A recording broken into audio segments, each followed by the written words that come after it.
The Silent Cry. Supreme Commander Xoreth gazed through the crystalline viewport of the flagship Celestial Sovereign, watching the vast emptiness of the void sector stretch before them. The Galactic Protectorate's most advanced fleet, comprising 37 warships, had been tracking an ancient enemy for cycles. This region of space, known for its quantum instabilities, was their last chance to intercept the Devourers before they reached inhabited systems. Status report, Xoreth commanded, their iridescent feathers rippling with authority. The Aetherian race had led the Protectorate for millennia, their natural ability to perceive quantum frequencies making them ideal navigators of dangerous space. All vessels maintaining formation. Supreme Commander, reported Navigation Specialist Quinn. The Devourer signatures are weakening. They appear to be attempting dimensional phase shift to escape. Xoreth's 4 eyes narrowed. The Devourers, an ancient race of energy beings that consumed planetary cores, had eluded capture for too long. This mission represented the culmination of centuries of planning. Every ship in the fleet carried experimental technology designed specifically to trap and contain these cosmic parasites. Engage the quantum net, Xoreth ordered. All ships, synchronize your field generators. We end this threat today. Across the fleet, massive arrays of exotic matter projectors came online. The space around them began to shimmer as reality itself was woven into an inescapable trap. The Protectorate had never attempted such a large-scale manipulation of space-time, but their scientists assured them the calculations were perfect.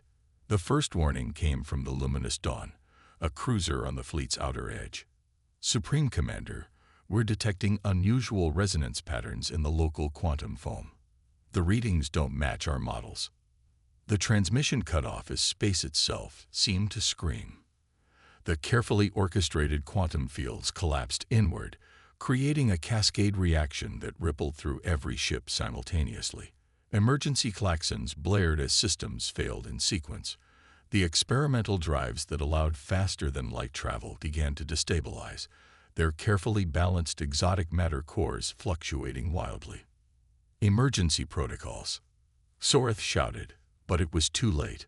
One by one, the mighty vessels of the Protectorate fleet fell silent, their engines dead, their weapons offline. The quantum cascade had created a localized dead zone, a bubble of twisted space-time that trapped them as effectively as they had hoped to trap their prey. As the emergency lights cast eerie shadows across the command deck, Xoreth realized the terrible irony. In their pride, in their certainty of technological superiority, they had engineered their own doom. The finest fleet in the galaxy now drifted helplessly in the cosmic void, with no way to call for help across the vast distances of space. 3 days passed in growing desperation.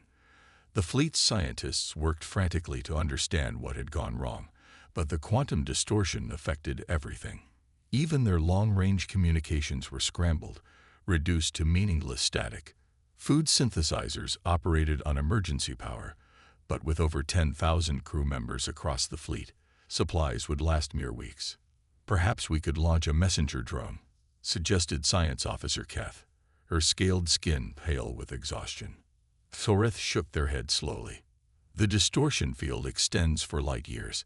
Any conventional drive would take centuries to clear it. We must find another solution.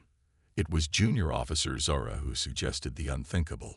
Supreme Commander, there is one civilization that operates in this sector. They're primitive by our standards, but the humans. Xoreth's feathers bristled with indignation.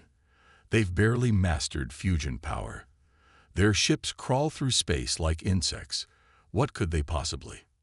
They explore where others fear to go. Zara interrupted, surprising herself with her boldness. Their technology may be crude, but they've survived encounters with phenomena that destroyed more advanced expeditions. And they're persistent. The bridge fell silent. The Protectorate had always viewed humanity with a mixture of amusement and condescension.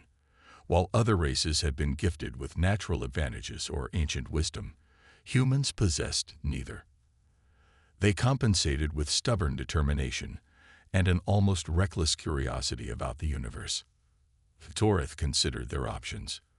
Pride warred with pragmatism, but as another system failure was reported from the lower decks, the choice became clear. Prepare a modified distress beacon. Adjust the frequency to human communication standards. If they're truly as curious as their reputation suggests. The beacon was launched using the last of their functioning equipment. It was a humble thing, barely more powerful than the navigation beacons humans use to mark asteroid fields. But it carried a message that would resonate across the cosmos. The mighty had fallen, and only the humble might save them. Light years away, in a modest monitoring station orbiting Saturn, Dr. Sarah Chen nearly spilled her coffee when her instruments detected the signal. She had been studying gamma-ray bursts from distant quasars, part of humanity's ongoing effort to understand the more violent aspects of the universe. The signal was weak, but its pattern was unmistakably artificial. "What the hell?" she muttered, adjusting her equipment. The signal bore none of the characteristics of known alien communications. The three major alien civilizations humanity had encountered all used quantum entanglement for faster-than-light messaging. This was different, almost primitive by galactic standards.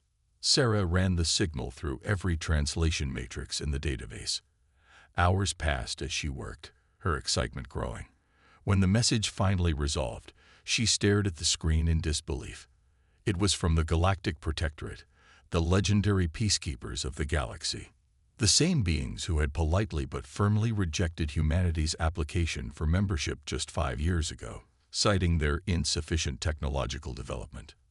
And they were asking for help.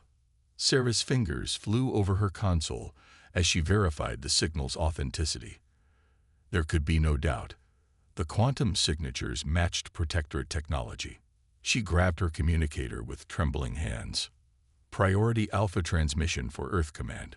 This is Dr. Sarah Chen at Titan Station. You're not going to believe this." Within hours, the highest levels of Earth's government were in emergency session. Admiral James Wright, commander of humanity's small but growing space fleet, stood before the assembled leaders. His weathered face showed none of the excitement bubbling beneath the surface. "The signal originates from the void sector, approximately 18 light-years from our current position. Our fastest ships could reach them in 6 weeks using the new antimatter drives." President Elena Martinez leaned forward. "And we're certain this is genuine. The Protectorate has never acknowledged us as equals. The quantum signatures are unmistakable, Madam President. But there's something else." Wright activated a holographic display. "Our long-range scanners detect a massive space-time distortion in that region. Whatever happened to them, it's affected an area several light-years across." Defense Secretary Yuki Tanaka spoke up. "This could be a trap. The Protectorate has enemies. Someone might be using their codes to lure us." "It's possible," Wright acknowledged. "But consider this. If the Protectorate fleet is genuinely in distress, and we're the only ones who can help." He paused, letting the implication sink in. "This is an opportunity to prove ourselves to the galaxy." The debate raged for hours. Some argued for caution, pointing out humanity's limited resources and the risks of venturing into unknown space. Others saw it as mankind's chance to step onto the galactic stage as equals, not supplicants. In the end, it was the words of an ancient philosopher that swayed the decision. President Martinez stood, her voice carrying the weight of history. Albert Schweitzer once said, "The purpose of human life is to serve and to show compassion and the will to help others. We've spent generations looking up at the stars, wondering if we were alone, if we mattered. Now the universe is calling, and it's asking for our help. How can we turn away?" The vote was unanimous. Captain Maria Rodriguez stood on the bridge of the UES Resilience, watching her crew make final preparations. The Resilience was humanity's newest ship, equipped with experimental technology that pushed the boundaries of human engineering. Behind her, 4 other vessels made ready for departure: the Endeavor, the Horizon, the Pioneer, and the medical ship Mercy. "All systems green, Captain," reported her first officer, Lieutenant Commander Okafor, the antimatter containment is stable, and we've loaded every spare part and supply we could fit. Rodriguez nodded. They were about to attempt something no human ship had ever done, a sustained faster-than-light journey into one of the most dangerous regions of known space. But that wasn't what worried her. The real challenge would come when they reached the Protectorate fleet. How did you repair technology decades ahead of your own? Signal from Earth Command, the communications officer announced. Admiral Wright wishes to speak with you. Wright's face appeared on the main screen, his expression serious. Maria, you understand what's at stake here. The Protectorate has protected this galaxy for longer than human civilization has existed. If they fall, we won't let that happen, Admiral. I know you won't. But remember, this isn't just about saving lives. It's about showing the galaxy who we are. The Protectorate rejected us because they thought we were too primitive, too reckless. Prove them wrong. As the connection closed, Rodriguez turned to her crew. These men and women represented the best of humanity. Engineers who could improvise solutions from paperclips and prayer, scientists who questioned everything, medics who had sworn to preserve all life, not just human. All hands, this is the captain. In a few minutes, we'll engage our drives and head into the unknown. We go not as conquerors or explorers, but as rescuers. The galaxy's protectors need our help, and we're going to give it. I won't lie to you. We don't know what we'll find out there. But I do know this. When someone calls for help, humans answer. It's who we are. It's what makes us human. The 5 ships of the relief fleet engaged their drives in perfect synchronization, disappearing into the twisted light of extreme space-time.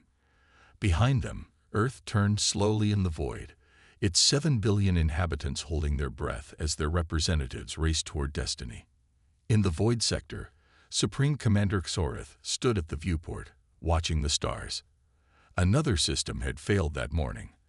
Atmospheric recycling on 3 ships was operating at half capacity. Time was running out. "Do you think they received our signal?" asked Quinn, joining the commander. Xoreth's feathers rippled in what might have been doubt or hope. If they did, would they come? We offered them nothing but rejection when they sought our alliance. Perhaps that's precisely why they would come, Quinn suggested. To prove they're better than we thought. As if in answer to their words, Zora's voice rang out from the sensor station. "Supreme Commander, I'm detecting drive signatures at the edge of our scanning range. The patterns match. They're human ships, sir. 5 of them." The bridge erupted in a mixture of disbelief and desperate hope. Xoreth stared at the sensor readings, emotions warring within.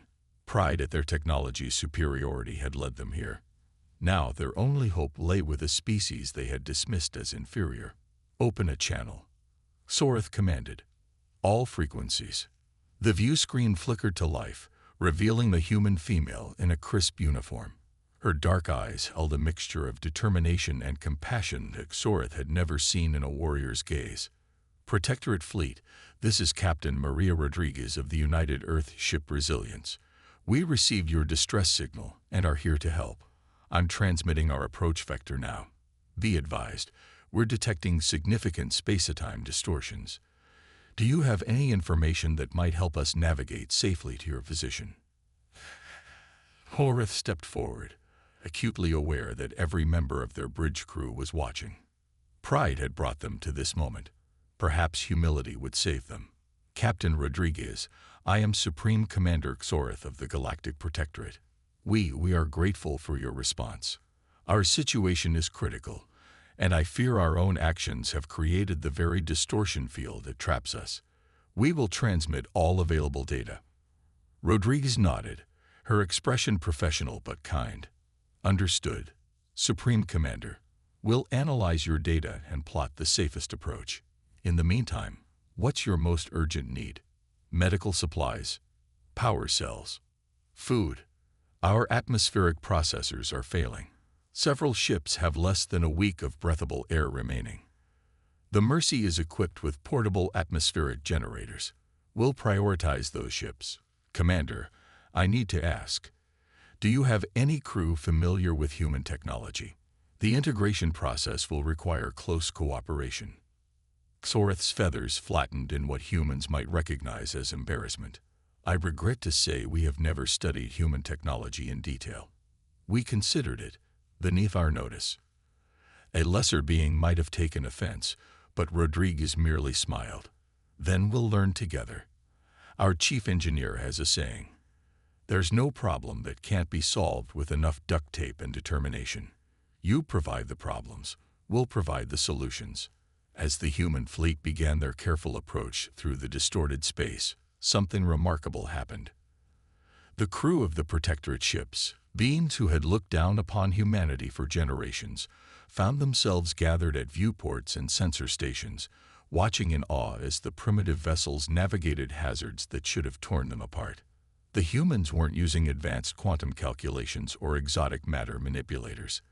They were flying by instinct and experience, making constant micro-adjustments, treating their ships less like pristine instruments and more like living things that needed coaxing and encouragement. It was, Soreth realized with growing wonder, magnificent. The price of compassion. The first meeting between human and Protectorate engineers would be remembered as a pivotal moment in galactic history. Chief Engineer Mikhail Volkov stepped aboard the Celestial Sovereign with a toolkit that made the Aetherian technicians stare in disbelief. Where they expected sophisticated diagnostic equipment, they saw hammers, tape, and devices held together with what appeared to be wire and hope. "Is this really your equipment?" asked lead technician Vrex, trying to keep disdain from their voice. Volkov grinned, running a hand through his graying hair. "The fancy stuff's on the ship. This is my when things go really wrong kit. In my experience, when advanced technology fails, simple solutions work best." Supreme Commander Soreth watched the interaction from the engineering deck's observation platform. Beside them, Science Officer Keth observed, "Their approach is so primitive. How can they hope to understand our systems?"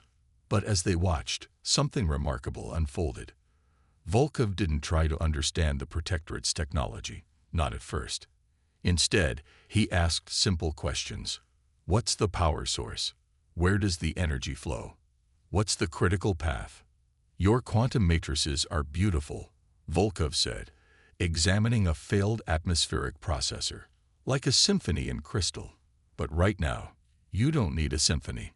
You need air. Let me show you something."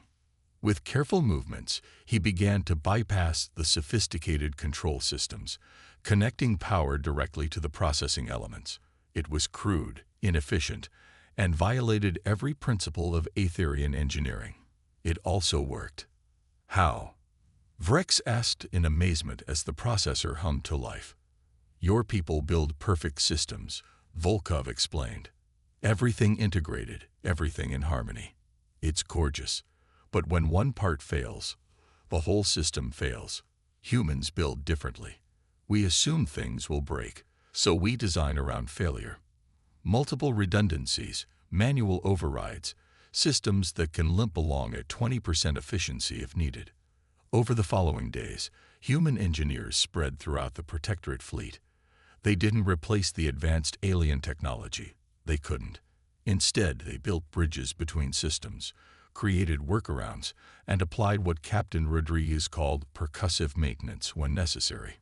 Dr. James Liu from the Mercy worked closely with Aetherian medical staff to address the biological challenges. The Protectorate crew came from 7 different species, each with unique atmospheric requirements. "Your environmental systems are incredibly sophisticated," Liu observed. "They maintain perfect balance for all species simultaneously. But that's also their weakness. When they fail for everyone." Working with the alien medics, Liu implemented a radical solution. Segregated atmospheric zones. It meant some areas of the ships would be off-limits to certain species, but it ensured everyone could survive even if systems operated at minimal capacity. "This is inelegant," complained Medical Chief 6. "Our unified environment represents millennia of cooperative evolution. Sometimes survival isn't elegant," Liu replied gently. Sometimes it's just about making it through another day. As repairs progressed, something unexpected began to happen. The two groups, human and alien, started to understand each other. It wasn't just about technology. It was about philosophy, approach, and perspective. Captain Rodriguez spent hours with Supreme Commander Xoreth, sharing meals and stories. The human food was simple compared to Aetherian cuisine, but Xoreth found themselves enjoying the straightforward flavors. "Your people are remarkable," Xoreth admitted during one such dinner. "You face impossible challenges with joy." "How?" Rodriguez smiled. "We're used to being the underdog. Every advancement humanity has made came from facing something bigger, stronger, or smarter than us. We learned to be creative because we had to be. We have grown complacent," Xoreth said, their feathers drooping. "For so long we have been the pinnacle of galactic civilization. We forgot that strength can become weakness." "The question is," Rodriguez said, "what do you do now?" That question gained urgency when Lieutenant Commander Okafor made a disturbing discovery. The space-time distortion wasn't stable, it was growing. "The quantum cascade is feeding on itself," Okafor explained to the assembled command staff. "Every attempt to use quantum technology within the field strengthens it. At current expansion rate, it will reach inhabited systems within 6 months." The implications were staggering. The Tyrellian colonies, home to 3 billion beings, lay directly in the distortion's path. If it continued to grow, it could theoretically consume entire sectors of the galaxy. "We caused this," Xoreth said, the weight of responsibility evident in their voice. "Our pride, our certainty in our superiority. We may have doomed billions." "Then we fix it," Rodriguez said firmly. "That's what humans do. We make mistakes, sometimes catastrophic ones, but then we fix them." The solution, when it came, was born from the fusion of human intuition and alien knowledge. Dr. Sarah Chen, who had first detected the distress signal, worked with Protectorate physicists to understand the quantum cascade. The mathematics were beyond human comprehension, but the principle was surprisingly simple. "It's like a feedback loop in an audio system," Chen explained. "The quantum field is amplifying itself. We need to introduce a disruptive element, something that breaks the harmony." "But what could possibly disrupt a quantum cascade of this magnitude?" asked Science Officer Keth. Chen grinned. "Human ships. Our drives are crude by your standards. They literally punch holes in space-time rather than elegantly sliding through it. What if we use that crudeness as a weapon?" The plan was dangerous beyond measure. The human ships would need to fly directly into the heart of the distortion, using their drives at maximum power to create deliberate instabilities. It would be like using dynamite to fight a forest fire. Crude, violent, and potentially suicidal. "The probability of survival is less than 15%, calculated the Protectorate's best scientists. "I've had worse odds in poker games," Volkov joked, but his eyes were serious. Captain Rodriguez gathered her command staff. They had successfully stabilized the Protectorate fleet, but this was different. This was asking her people to risk everything for beings who, just weeks ago, had considered humans beneath notice. "I won't order anyone to do this," she said. "Volunteers only." Every single hand went up. The Protectorate crew watched in amazement as the humans prepared for what might be their final mission.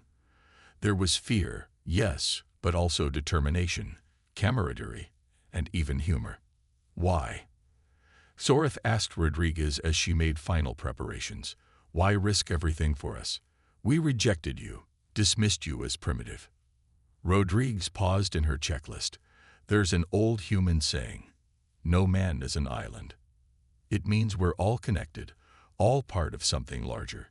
You protect the galaxy. If you fall, eventually we all fall." Besides, she smiled, "this is what neighbors do. They help each other." The 5 human ships positioned themselves at precise coordinates around the distortion field. The Protectorate vessels, their systems barely functional, could only watch and hope. All ships, This is resilience. Rodriguez's voice came over the comm. Remember the plan. Maximum power to drives, maintain formation, and whatever happens, don't stop. If we're going to punch a hole in reality, let's make it a good one.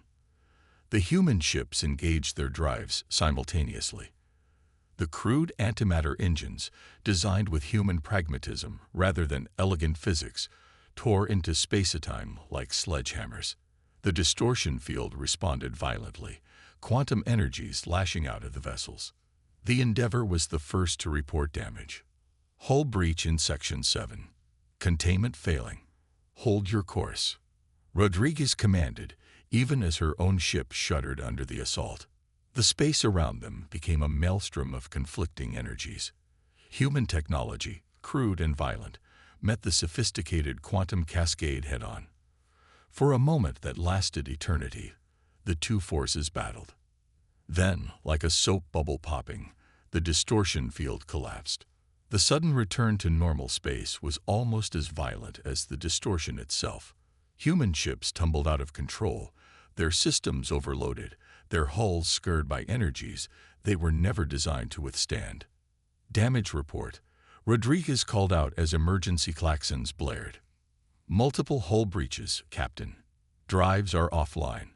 Life support at 30%. Similar reports came from the other ships. They had succeeded, but at a terrible cost. The human vessels that had come to rescue were now themselves in need of saving. Without hesitation, the Protectorate fleet moved into action. Ships that hours before had been helpless now raced to aid their saviors. Aetherian medical teams beamed aboard human vessels, their sophisticated healing technology working to save human lives.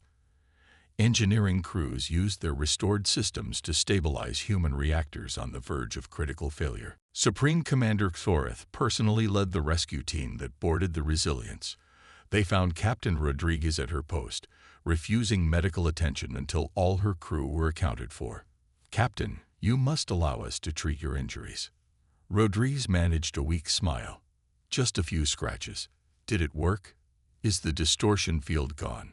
"Gone completely. You saved not just us, but billions of lives. The Torellian colonies are safe." As Aetherian medics finally convinced Rodriguez to accept treatment, Xoreth stood on the bridge of the human ship. It was cramped, utilitarian, and bore the scars of their desperate gambit. It was also, they realized, beautiful in its own way. 3 months later, the restored ships of both fleets orbited Earth. The journey home had been one of mutual support and growing friendship. Human engineers had learned advanced principles of quantum mechanics, while Protectorate technicians had gained appreciation for robust, failure-resistant design. In the Great Hall of the United Earth Assembly, Supreme Commander Xoreth stood before humanity's leaders. Behind them, representatives of the entire Protectorate fleet bore witness to a moment that would reshape galactic politics. Leaders of Earth, people of humanity. Xoreth began, their translator conveying not just words but emotion. "I stand before you as a representative of a humbled civilization. We who thought ourselves supreme have learned that true strength lies not in technology alone, but in the spirit that drives its use." Xoreth's feathers shifted to a complex pattern that their human friends had learned indicated deep respect and gratitude. "You came to us in our darkest hour, not for gain, not for glory, but because it was right. You risked everything for strangers who had once turned you away. In doing so, you have taught the galaxy a profound lesson." Captain Rodriguez, her arm still in a healing cast from their ordeal, stood with her crew as Xoreth continued. "Therefore, by unanimous decree of the Galactic Council, we hereby offer Earth full membership in the Galactic Protectorate, not as junior partners, but as equals. Your courage, ingenuity, and compassion have shown that humanity doesn't need to meet our technological standards. Instead, we need to meet your standards of what it means to be truly civilized." The hall erupted in celebration, but Xoreth raised a hand for silence. "There is more. The Council has created a new position. Rescue Coordinator for the Protectorate Fleet. We can think of no one more qualified than Captain Maria Rodriguez. Will you accept?" Rodriguez stepped forward, emotion clear on her face. On one condition. This isn't just humanity's position. This is about all of us working together. Different technologies, different approaches, but one goal: protecting and helping all life in the galaxy. As the two commanders clasped hands, human and alien, primitive and advanced, the assembled beings knew they were witnessing the birth of something new. Not just an alliance, but a friendship that would reshape the galaxy. Later, as the celebration continued, Chief Engineer Volkov found himself sharing drinks with lead technician Vrex. The Aetherian's feathers were tinged with the purple of amusement. "You know," Vrex said, "I've been thinking about your when things go really wrong kit. Perhaps we should standard issue something similar to our crews." Volkov laughed. "I'll trade you one human toolkit for lessons in quantum field manipulation." "Deal. Though I still don't understand how hitting a malfunction fusion manifold with a wrench constitutes repair." "Ah, my friend, that's the beauty of percussive maintenance. Sometimes the universe just needs a good whack to remember how things are supposed to work." As the two engineers laughed together, the Earth turned slowly beneath them, no longer isolated in the cosmic dark. Humanity had taken its place among the stars, not through conquest or technological superiority, but through the simple act of answering a call for help. In the years that followed, the partnership between humanity and the Galactic Protectorate would face many challenges. But the foundation had been laid in that desperate rescue mission, the understanding that true strength lay not in standing above others, but in lifting them up. The galaxy had learned an important lesson. When the impossible needed to be done, when hope seemed lost, when conventional wisdom said it couldn't be done, that's when you called the humans. Because humans didn't just solve problems, they persevered.